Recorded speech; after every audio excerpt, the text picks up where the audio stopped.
Cannabis in Canada with Jason Wilcox. As we mentioned before, we're coming back on a new track. On that issue, we're new in filming locations. There's a lot going on, but what I had to come back to you today about was one thing that is important. The Health Canada Gazette is their newspaper. They published. So everything that we've talked about the coalition, some of the links that are running down below me, this stuff has been talked about for a year since they proposed it. But here's the kicker, okay? PPS, Prairie Plant Systems, one of the worst colossal failures in Canada, okay? Their systems now, the new regulations, the new proposed program, it's printed in the Gazette, so there's going to be more public consultations. It's important that we look at the fact that there's going to be more consultations happening with the public. It doesn't mean Health Canada is going to change their stance. The kicker about PPS is that anybody new, and I'm just going to walk over here and sit down, but anybody new, okay, to say you want to open your big business. You're here and you're like, I'm going to go open my big business now, I'm going to be a big marijuana distributor. You need your own business, you need your own packaging, you need to be on a federal website. You know, I mean, this kind of stuff is really crazy. And the biggest, when I talk about the kicker, it's the radiation factor. The FDA made Prairie Plant Systems radiate their cannabis so that it's pure, it's safest, and it's standardized. We don't even know what radiation does to the trichomes. It has never been studied. Just something the FDA decided to implement for safety standards so they could tax it. You see, without a DIN number, we can't tax cannabis.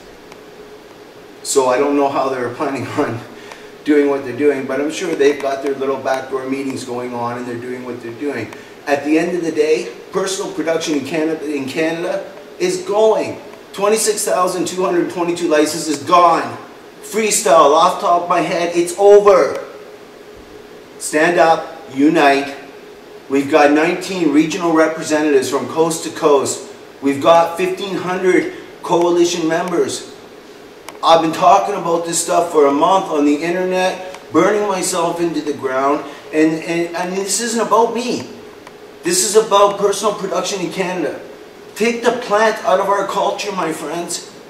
Take the plant out. What do we have? Take away our cannabis cups. Take away our online shows like the one I provide.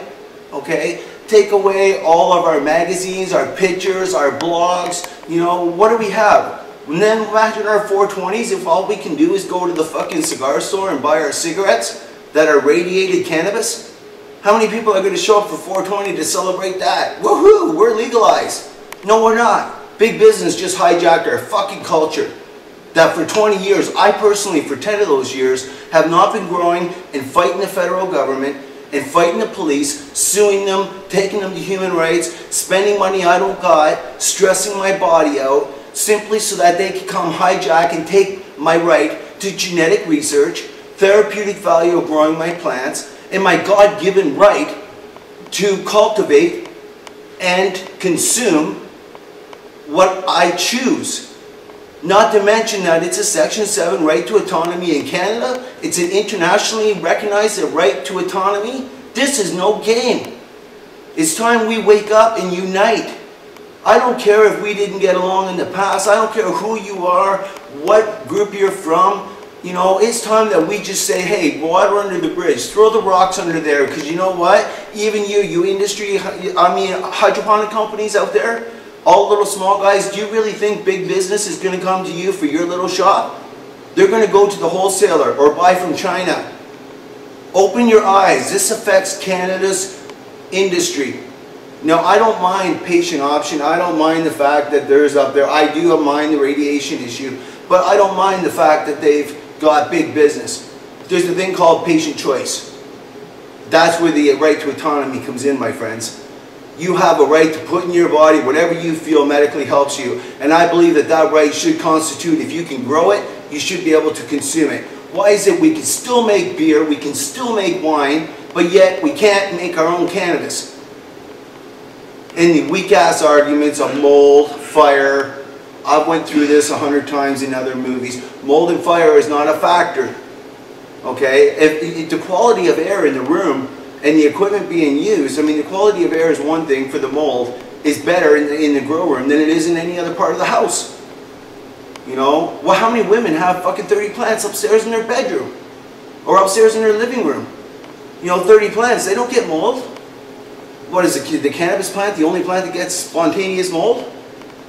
What about the scientific factor of the endocannabinoid system? That's just now being studied. Are we just going to dismiss that as being nothing? It's the only goddamn plant in the world that our body's predisposed to accept. So I'm sorry, my friends, but I take this as way bigger than a medical issue. This isn't about, oh, the medical patients are losing their licenses. No, Canada is losing the right to personal production. And the only way to get that right back is going to be to a constitutional challenge in court. And that's going to cost $250,000 to $500,000, okay, for us to win our right back. And about 5 years, should Health Canada not heed our warnings through public consultations, media releases, they're going to hear from us. They're going to know. But my experience in the past 10 years with Health Canada, they'd rather go to court, spend the taxpayers' dollars, waste the money. They don't care if they lose, it's not their money. Okay, that's how we've won all of our challenges so far. And this challenge is no different. We're prepared, we've got a file ready, we've got a lawyer prepared. You know, John Conroy is one of the best lawyers in the country. You know, he's renowned. I can't say enough about the man. And if there's anybody that can get the job done, it's him. Not to mention, he's the original lawyer in Parker. So when we go back to the original of how we got our licenses, it's there.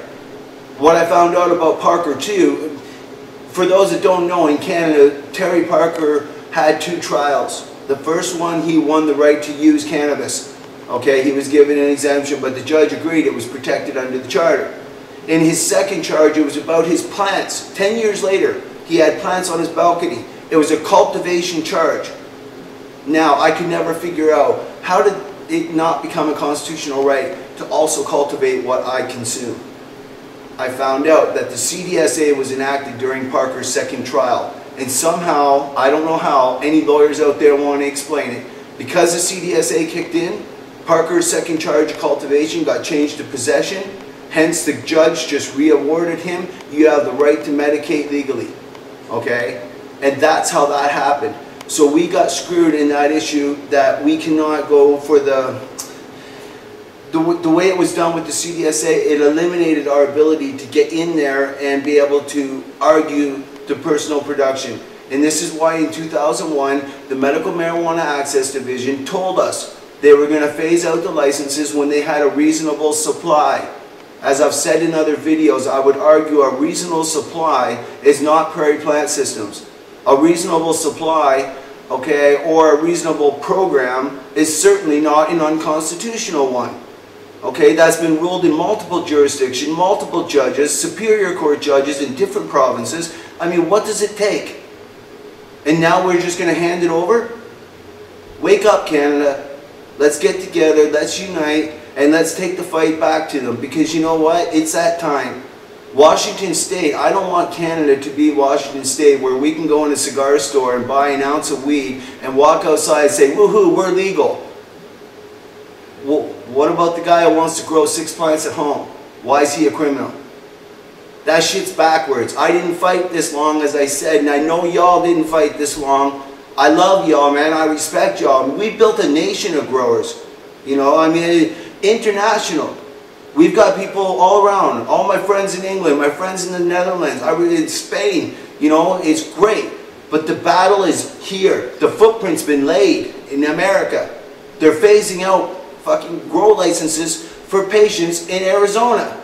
Washington State, no personal production. 0. 1 ounce only. What if a patient wants to buy their monthly supply because they only get 1 check? Are they a criminal because they're carrying 3? There is so much backwards about what's going on that the government is simply hijacking and cornering the market, my friends. And if we don't stand and unite together, the funding's not the issue. The issue is getting up to 26,222 legal growers, trying to get as many of them as possible to understand and unite and get on this file so that we can actually be prepared. So when Health Canada chooses to make their move, we're all prepared with our repeal to take it on.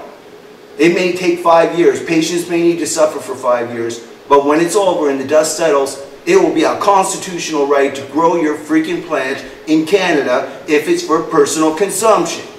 And if it's not, then I'm friggin' failed as a patriot for this country. Because you know what? That's a fundamental freedom and it's a biblical freedom. On that note, I'll see you in the next movie because I'm too pissed off to continue. This is Jason Wilcox signing out.